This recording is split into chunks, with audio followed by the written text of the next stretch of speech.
Welcome. In my Sunday game, which has been a bit of a challenge to get off the ground, we've had some scheduling issues with the three players and myself. And so it's been a bit of a slow burn to get that started.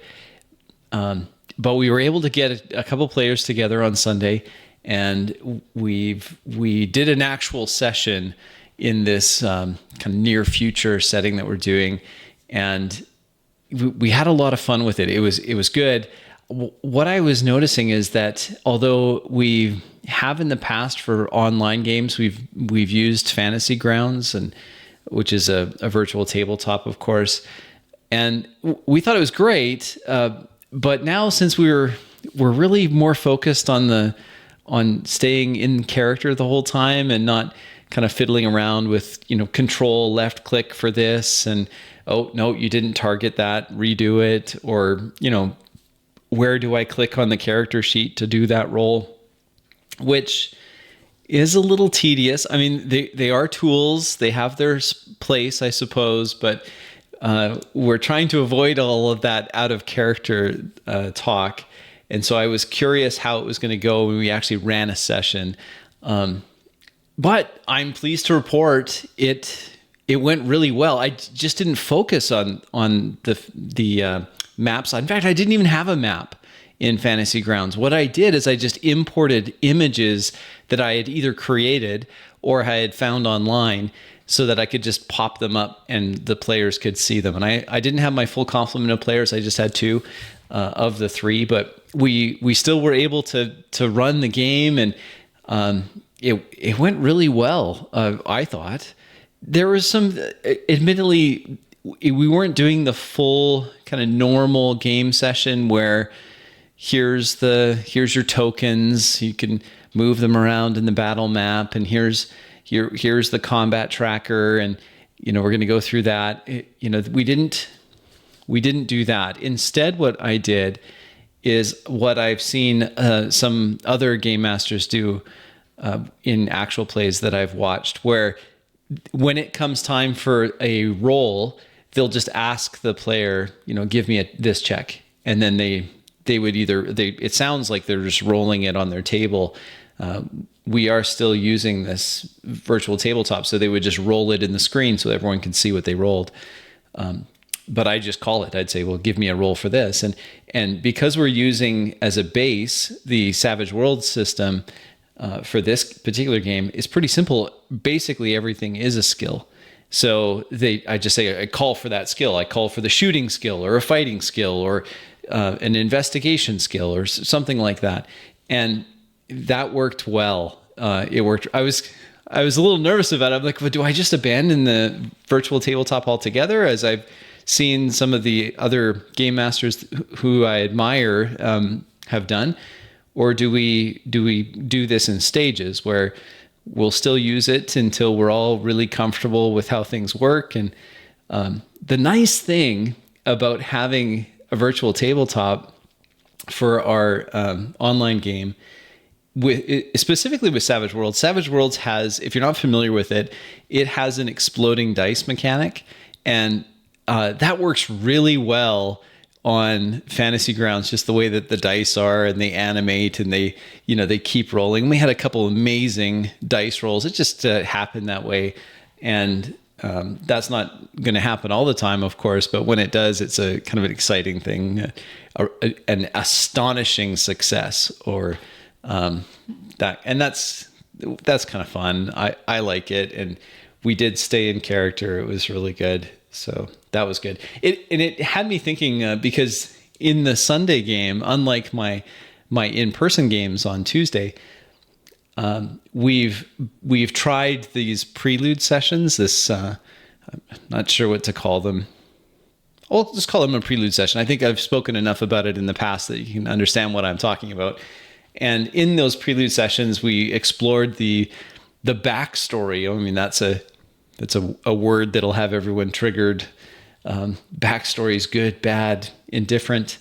I'll not that anyone really cares, but I like backstories, not novels. I find those a little tedious, But on the other hand, if someone's like that kind of interested in their character, then perhaps there's more of a chance that they'll actually role play the character.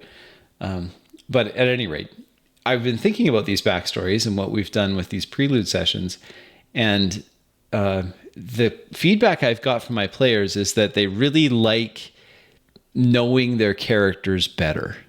And in my mind, that's the purpose of the backstory, is so that the player understands the character.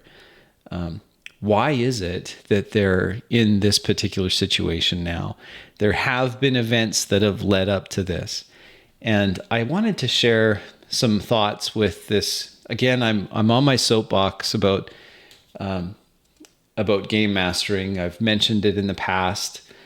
This is the excellent resource by Brian Jameson, and I wanted to share this with you. So let me see if this works. This is an experiment. I'm going from, one scene to the next. Well, let's give it a go. All right, there. Hopefully that worked. Okay, so I thought this was handy. I remember reading this and thinking, hey, this is a great way for those players that really just don't want to spend a lot of time thinking about all of the motivations and, did I stub my toe when I was 3 and now I have trauma and I can't look at coffee tables without getting going into cold sweats. Those kind of, overindulgent backstories. And I think that there's a potential solution here. So I'm going to show you this. I'm in Game Master. I've got the PDF here. This is a table that I think the author says that he has borrowed from the Cyberpunk role-playing game, which I have to admit, I don't know much about that role-playing game. I don't own it. And it's this life events table. You can see it here with the idea that you could roll on this or just pick a few things. And he's got an example of this character, and he's rolled for kind of the years coming up to the present day, what happened, and he rolled on that and got the death of a friend, and then he filled out just with one sentence what that is. And in some cases, he's just left like nothing special happened, or a heroic deed, but the heroic deed to be determined later. So he didn't actually even go all the way through. And I think that's maybe an option for those that aren't quite sure.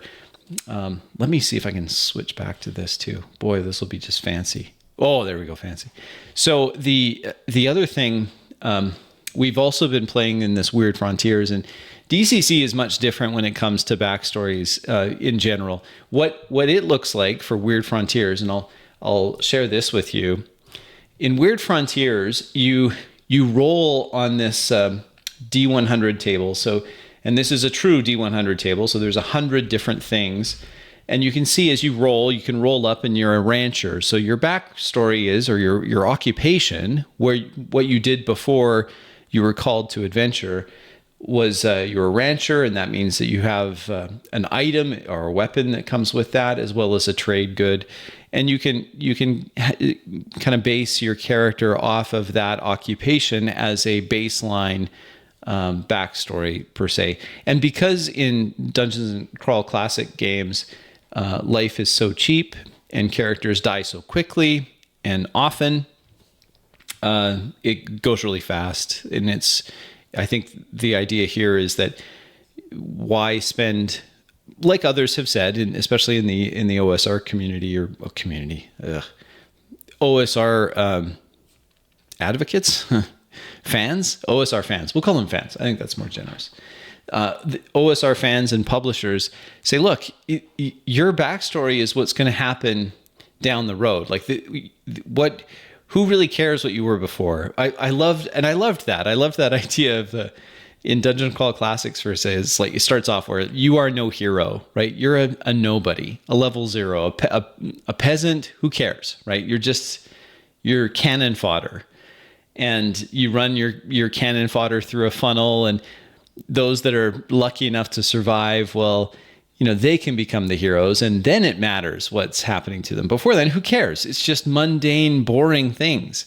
And I can really understand that point of view, but I also like this idea of something has happened perhaps that has led you to the point where your character to the point where they're willing to leave the relative safety of their home or friends or family or their village or city or neighborhood, and they're out of the suburbs, and now they're thrust into adventure, but perhaps there's something else that's going on there. So I'm gonna flip back here to game mastering, because there's another concept to this backstory that the author suggests is it adds another dynamic. And I've used this even before we decided that, hey, we're going to try to actually be role players.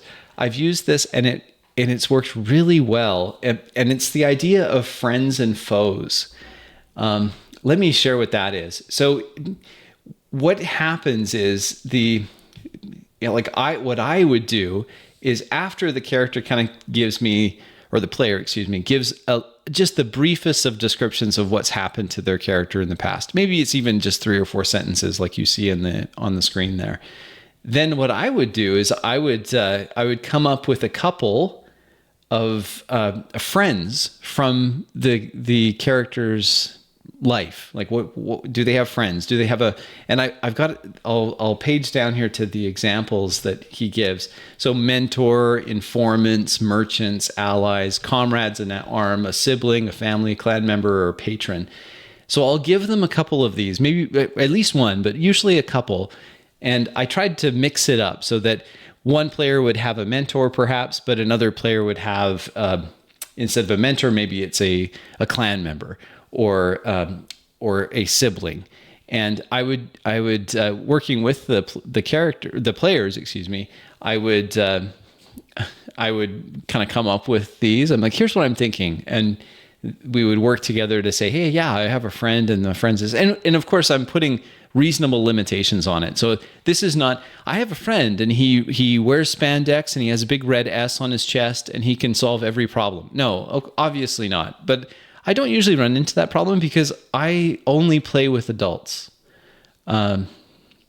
Just maybe others, if you're playing with younger players, and maybe not. I'm not trying to throw younger players under the bus, but it just doesn't come. I don't come across that too often where the player is trying to give their character an unfair advantage over others by saying that, I have a friend and he's the president of the world or the universe and he can provide unlimited funds. Like, yeah, I've got whatever, a multi-billionaire on speed dial, and we grew up together and he will provide whatever I want. Like, obviously I'm not doing that, but something that's reasonable is a couple friends. Well, of course you're not going to have friends without perhaps having a few foes, and the two go together really well.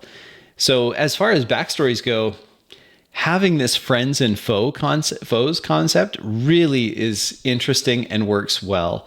There's a few examples here of feuder type foes that the author gives, persons of authority, superiors, like a manager. Of course, you can have siblings, family, clan members not getting along, rivals, peers, moles. And here's a nice grid or a matrix that he's provided, which I think works really well. And I'm looking at, let me see if I can highlight this for you. Probably not. But this portion here, I think is great. If you want to screen grab that, or this is a free PDF. I mean, go out and get it. That's a great way to come up with some interesting things that you have with characters as they start out. And players like it. They like it a lot. I liked it because then I already have a bit of a cast that I can pull from. I mean, your friend here, or you have that rival, or this person that has had it out for you forever, like this hated boss that's just out to get you, or whatever. So I like that, and we've had a lot of fun with that idea.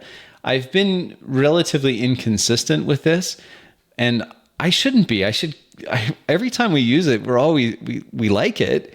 It just takes a little extra. There's a little bit more front loading that goes on. It takes a little more time for me to get this together and work with players to say, well, how do you feel about this? as we work together to come up with something. And in some cases, in most cases, my players will just say, yeah, I just trust you, just whatever it is, I'll work with it. And I appreciate that. That is not, I understand that's not always going to be the case, but, and that takes many years of perhaps getting to know one another, that I'm not going to try to pull a fast one on the players, but we're just looking for something that's going to be more engaging overall. So I wanted to share that. Something that we're doing in the Sunday game, we are doing this kind of friend and foe thing. It's happening not so much as just me writing down names, as we've role played the prelude sessions. There's been, in every case, there's been, oh, there's a friend or there's a foe, and it just kind of happened as we were role playing together, and the story was being created in real time. And now they have already kind of a list of individuals that are either ones that are perhaps enemies and ones that are sources. And so I wanted to share that because it seems to be a hot button, and I'm not trying to weigh in on one side's right or wrong. I've done it both ways. I've been on the one extreme where, okay, so you're a level 1 fighter and I don't care anything else. And we've had the other where I guess the most extreme example I can give of backstories that I personally have done, I wrote short kind of snippets, scenes. I wrote, I don't know, how many did I write? Maybe 3 or 4 of them to set the tone for an upcoming campaign. And so I would write these out, and I tried to make them very atmospheric, and it's just I say this now and you can just picture it's fanfic dialed up to 11, right? So anyway, so I've done that where I was I didn't even have a player or a character. I'm the guy that's running it, but I went so far in here, I don't need to show you this anymore. I went so far as to write these little snippet stories and send them out to the players, and email them out to them, and they could interact with, they could go back to me and say, oh, okay, this sounds cool, or they had a question. And back then, of course, out of character questions were the norm. But to be fair, we hadn't actually started playing. This was all just preamble. So I gave these preambles, and then I asked for characters, or all the players to provide me with their characters, as well as a description of where they come from. And I got back paragraphs, really, in some cases, several pages of material. And it was quite overwhelming. And then what I did is I took all of those backstories and I printed them all out. They were all emailed to me. And I went through with a highlighter, and I kind of highlighted areas that I wanted to deal with, or I wanted to pull those into potential adventure hooks. And it was intense. Like, it was a lot of time, way too much time. And I'm not sure that after all that effort, it resulted in more memorable characters. I'm not sure. Maybe it did, but we've had some amazingly memorable moments and characters, and their backstories consisted of 3 or 4 sentences. So I think it depends a lot on a lot of different factors. It's hard to say, well, if I have a big backstory, then this will be a great character, because in some cases they just aren't, or they just die immediately, and oh well. And then I don't like the idea that a backstory creates kind of plot armor. Not that my players would do that. I don't think they would, but I don't like that idea in general. So that's where I wanted to share that. I wanted to share this idea of friends and foes. If you're, really kind of just new to the idea of backstory, the life events thing, I think that's maybe a great place to start. We use it, and we've enjoyed it. And then even just the Weird Frontiers thing, I'll go back to that just for a moment. Even just having an occupation, what did you do before this? I was a I was a dance hall girl. Okay, great. Were you? Fortune teller, a horse thief, or you can see there's a lot of different ones here, and you can have some fun with that. Why would a banker be out on the Oregon Trail? Like, what happened? Maybe it was a failed bank. There was a run on the bank, or he was a swindler. Maybe he's a banker and he stole all the money from the bank and then got caught, or he had to somehow he doesn't have the money now. So you can see there, it's very quick. It's just one roll. It's kind of a one roll backstory sort of thing with DCC or in this weird frontiers. And it has its place too. So anyway, that's my thoughts on that. I wanted to share that from my Sunday game, and I've got a couple more videos hopefully that I'd like to do here shortly. I really appreciate you staying with you. If you've made it this long in the video, please leave a comment down below. I hope that I've said something that is helpful to you as I share my experiences in the hobby and how I'm trying to grow in the hobby and become. What am I trying to become? I'm trying to become, kind of more, have greater aptitude, become more expert at it, I guess, is what I'm looking for. Lots of ways to improve. And that's maybe one of the joys of this hobby is that there's never really an end state. There's always room for improvement. And I like that. I like that a lot.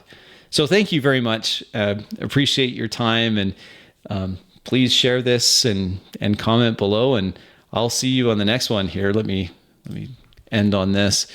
And I do want to thank you. It's just unbelievable to me that there's 50 at the time of recording this. I think there's 52 subscribers, and some of them are family, and I do appreciate you, family, for doing that. But some of them are just strangers, and you've just seen me on the internet and clicked, and I really appreciate that. I think that's really cool, and I appreciate your comments always. And so I'll look forward to talking to you again soon. Thanks.